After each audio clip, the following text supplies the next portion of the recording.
Good morning students. पिछली exercise में हमने प्रोबेबिलिटी हम पढ़ा रहे थे।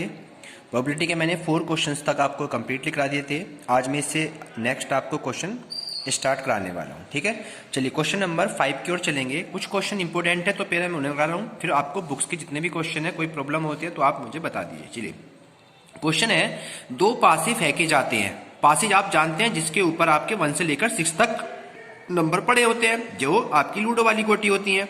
2 पासे फेंके जाते हैं। यदि यह ज्ञात है कि पासों पर प्राप्त संख्याओं का योगफल 6 से कम था, 6 से कम था सबका योगफल, यानी कि अगर हमने पासे फेंके तो सपोज करो 2 पैसे फेंक रहे हैं, पासे फेंक रहे हैं, एक पर 1 आ गया और एक पर 5 आ गया, तो 4 आ गया, तो 1 और 4 का दोनों का योगफल क्या है, 6 से कम है। उन पर प्राप्त संख्याओं का योग 3 होने की प्रोबेबिलिटी बताओ क्या होगी, कि 3 कितने प्रकार से हम उसके ऊपर ला सकते हैं, कि 1 के ऊपर 1 आ जाए, 1 के ऊपर 2 आ जाए, तो दोनों का योगफल कितना हो गया, 3 हो गया। तो ये कंडीशंस, ऐसे क्वेश्चन बहुत इंपॉर्टेंट है। तो अब मैं आपको इसकी कंडीशन बताने वाला हूं। E1 हमने बताया था, E1 और E2 हम 2 कंडीशन में चलते हैं।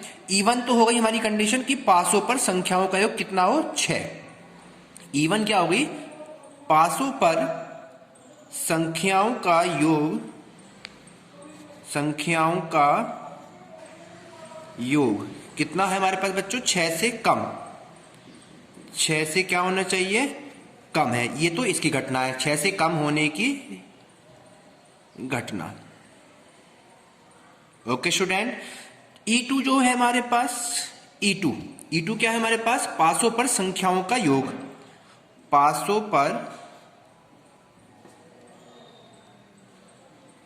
पर संख्याओं का योग 3 होने की घटना, 3 होने की घटना। ओके स्टूडेंट, अब हम पहले E1 को फाइंड करते हैं। मैंने क्या लिखा, E1 पासों पर संख्याओं का योग 6 से कम होने की कितनी प्रकार से हम उसे बता सकते हैं। अगर हमारे पास 1 पे 1 आ जाए, एक पासे पे 4 आ जाए, तो एक घटना तो ये घटित हो गई। 6 से कम ही होना चाहिए, कितने प्रकार से लिख सकते हैं, 1 4 होगा तो 4 1 भी होगा। बिल्कुल क्लियर हो गया। फिर इसके बाद 2 होगा एक पर 3, तो भी हमारा क्या होगा, 6 से कम है। फिर इसका जस्ट उल्टा 3 और 2 करेंगे तो भी ये 6 से कम है। सेकंड ले सकते हैं 2 और 2, तो 2 पे क्या होगा, वो भी आपका कम है। फिर 1 और 3 ले लीजिए, और फिर 3 1 ले लीजिए, ये भी आपका क्या है, 6 से कम ही चल रहे हैं अभी। फिर 1 2 ले लीजिए, 2 1 ले लीजिए, और लास्ट में आपका 1 और 1 ले लीजिए। ये प्रकार हो गए आपके पासों को फेंकने के। इससे और कोई एक्स्ट्रा पास आप देख लीजिए, 6 फेंक कर, इसके अलावा कोई नहीं होगा। तो ये E1 पासे वो हैं जिन पर 6 से कम योग है। 4 5 5, यहाँ 5, यहाँ 5, यहाँ 4, यहाँ 4, यहाँ 4 योगफल, यहाँ योगफल 3, यहाँ योगफल 3, यहाँ योगफल 2 आ रहा है। तो 6 से सबका कम है। तो कितने प्रकार हो गए टोटल इनके, अगर हम बात करें इनके प्रकार कितने की, काउंटिंग करेंगे इन्हें, 1 2 3 4 5 6 7 8 9 10, तो NE1 जो हो गया वो कितना हो गया बच्चों, यहाँ पे 10 हो जाता है। अब E2 निकालेंगे इसी प्रकार। क्या निकालेंगे बच्चों, अब E2 क्या बताया मैंने, पासों पर संख्याओं का योग 3 होने की प्रोबेबिलिटी कितनी होगी, 3 कब आ रहा है, एक तो 3 आ रहा है 1 और 2 से, और एक आ रहा है 2 और 1 से। केवल 2 ही प्रकार है जिस पर योगफल कितना आ रहा है, हमारा 3 आ रहा है। तो इसके प्रकार कितने हो गए, E2 जो हो गया, नंबर ऑफ E2 प्रकार कितने हो गए बच्चों, यहाँ पर 2 हो गए। कितने हो गए नंबर ऑफ 2 प्रकार हमारे पास, यहाँ पर कितने हो गए, 2 हो गए।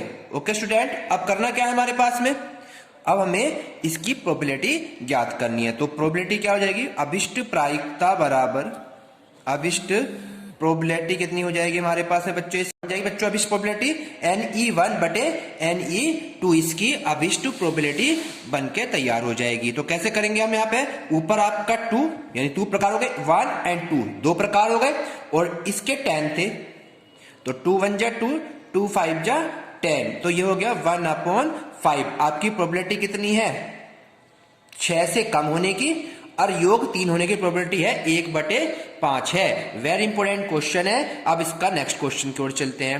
नेक्स्ट क्वेश्चन बुक में है आपका, यदि A और B 2 घटनाएं इस प्रकार की हैं कि पी ए बटे बी बराबर पी बी बटे ए का नॉट इज इक्वल टू 0, तब इनमें से चारों में से कौन सा आंसर है? ए सबसेट बी है, ए बराबर बी है, A intersection B null set के बराबर है, या पी ए बराबर पी बी है। तो हमने एक फॉर्मूला अभी पीछे पढ़ाया था, वी नो दैट, हम जानते हैं क्या कि पी ए बटे बी ये हमें दिया हुआ है, और पी बी बटा ए ये कह रहा नॉट इज इक्वल टू 0 है। ये बच्चों हमें क्या है? दिया हुआ है। ठीक है, अब दिया है हमें सीधे इस पी ए बटे बी का फॉर्मूला क्या होता है, हमने पढ़ा है पी ए इंटरसेक्शन बी, और अपोन में बी है तो पी बी। फिर यहां जाओ, इसका ही फॉर्मूला वही लिखेंगे, पी ए इंटरसेक्शन बी बटे में ए है तो पी ए। ठीक है बच्चों, अब हम जानते हैं कि P A intersection B, P A intersection B clear हो गया बच्चों? यहां पे ये हमारा बी है तो आगे पीछे कर सकते हैं, बी इंटरसेक्शन ए हो गया ये वाला।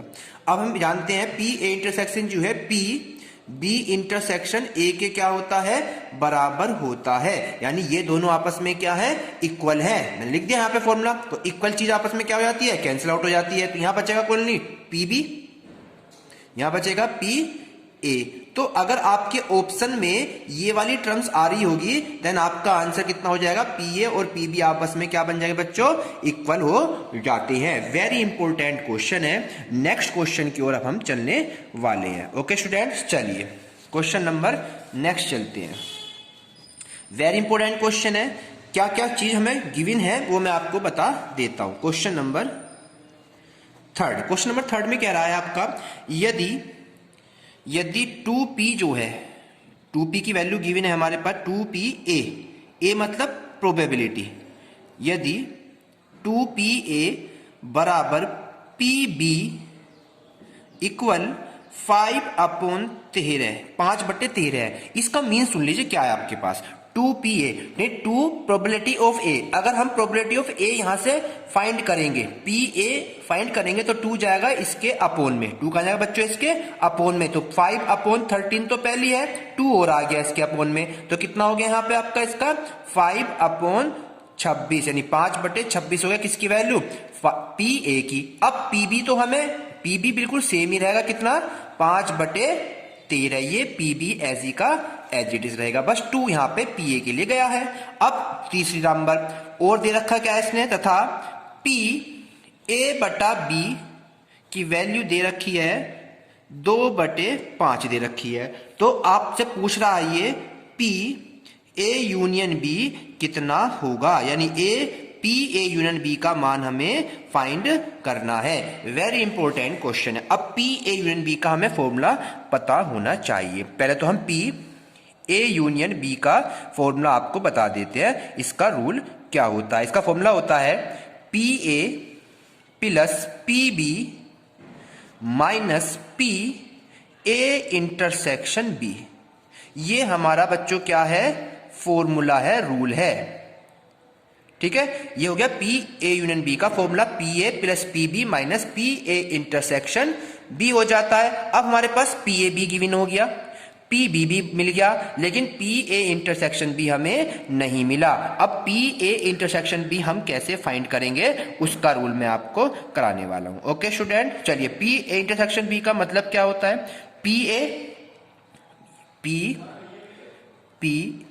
ए बटे बी बराबर रूल होता है, क्योंकि पी ए बटे बी भी गिवन है, तो पी ए बटे का फॉर्मूला होता है P A intersection B upon में बी है तो पी बी। ये हमारा फॉर्मूला है।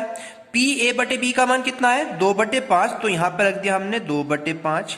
पी ए इंटरसेक्शन बी हमें फाइंड करना है, निकालना है, और पी बी कितना है बच्चों? हमें 5/13 हो गया पी बी। ओके स्टूडेंट, बिल्कुल क्लियर हो गया आपके यहां तक। अब करना कैसे है? 2/5 ऐसी रखा, ये 13/5 उल्टा हो जाएगा, यानी कि ये हो जाएगा 13/5 और into P A intersection B as it is है। इसकी वैल्यू निकालनी है, 5 नीचे, 5 से 5 कैंसिल, 13 इसके डिवाइड में आ जाता है, तो कितना हो गया? 2/13। ये पी ए इंटरसेक्शन बी की वैल्यू फाइंड हो जाती है। तीनों वैल्यू निकल गई, पी पी ए भी निकल गया, पी भी निकल गया और पी ए इंटरसेक्शन बी भी निकल गया। अब हम क्या करेंगे बच्चों, इस फॉर्मूले में पुट कर देंगे तो पी ए यूनियन बी हमारा क्या हो जाएगा, ज्ञात हो जाएगा।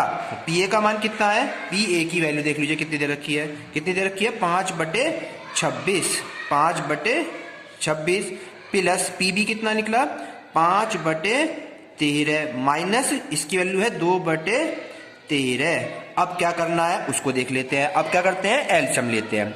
सबका एलसीएम कितना आएगा 26 यानी 26 आएगा। 26 का जब एलसीएम सेम होता है तो इसके ऊपर का नंबर एज इट इज, यहाँ 13 से भागा 13 दूनी 26, 2 की 5 में 2 पंजे 10 और 13 दूनी 26, 2 2 दूनी 4, 10 और 5 15 हो गए, 15 में से 4 घट जाएंगे, कितने हो गए 11 अपॉन में 26 एज इट इज है। तो ये हमारा किसका आंसर निकल गया बच्चों, P A union B given हो जाता है 11/26। वेरी वेरी इंपॉर्टेंट क्वेश्चन है। नेक्स्ट क्वेश्चन की ओर चलते हैं। नेक्स्ट क्वेश्चन इसका देख लेते हैं। चलिए नेक्स्ट क्वेश्चन है, इसका बिल्कुल सेम प्रोसीजर करना है, थोड़ा सा समझने वाली क्वेश्चन है। आपकी ऐसे ही टाइप के आपके 2 मार्क्स में और 4 मार्क्स में क्वेश्चंस आ जाते हैं। अब क्या कह रहा है, यदि पी ए बराबर 3/4 है एंड पी बी बराबर 1/3 है, देन आप किसकी वैल्यू फाइंड करनी है, पी ए इंटरसेक्शन बी का मान 1/6 है। पी ए इतना, पी बी इतना, पी ए इंटरसेक्शन बी 1/6, तो ये कह रहा है पी A/B का मान ज्ञात कीजिए। अब हमने PA/B का भी फॉर्मूला पढ़ा था, क्या होता है P A/B का बच्चों रूल मैंने बताया था, P A intersection B upon में B है तो PB, ये हमारा फॉर्मूला होता है। P A इंटरसेक्शन B का मान कितना है 1/6 है और PB का मान कितना है 1/3 है, बताया था मैंने। अब कुछ करते कैसे हैं, ऊपर वाला 1/6 ऐसे ही रखते हैं और इसका रेसिप्रोकल यानी उल्टा हो जाता है, 3 ऊपर 1 नीचे हो जाता है। 1 तो कोई मतलब ही नहीं है, तो यहाँ पे क्या हो गया 3 एकम 3, 3 दूनी 6, तो कितना आंसर आ गया 1/2। P A/B का मान कितना है बच्चों 1/2 आंसर हो जाता है। बिल्कुल नेक्स्ट क्वेश्चन जो मैं कराने वाला हूं थोड़े से इंपॉर्टेंट है, उसको हम समझने की कोशिश करेंगे और आगे क्वेश्चन देखते हैं फिर। चलिए क्वेश्चन नंबर कह रहा है, एक थैले में 5 लाल गेंदें हैं, 3 काली गेंद हैं, एक गेंद यदार्थ कहते हैं रैंडमली थैले से निकाली जाती है, निकाली गई गेंद काली होने की प्रोबेबिलिटी ज्ञात कीजिए। तो अब करेंगे क्या इसमें, देखिए क्या बताया मैंने, थैले में कितनी कितनी गेंद है, टोटल गेंद लिख लो पहले। थैले में लाल गेंद कितनी है, थैले में लाल गेंद तो है बच्चों कितनी 5, ठीक है, और जो काली गेंदें हैं उनकी संख्या कितनी है, उनकी है 3, लाल है 5 काली है 3, ठीक है। अब कुल गेंद कितनी होगी थैले में, कुल गेंद का मतलब क्या होगा, टोटल गेंद कितनी होगी हमारे पास 5 + 3 = 8 काली गेंद होगी। और वो हमसे पूछ रहा है कि उनमें से थैले में से काली गेंद निकालने की बताओ क्या प्रोबेबिलिटी होगी। तो लिखेंगे काली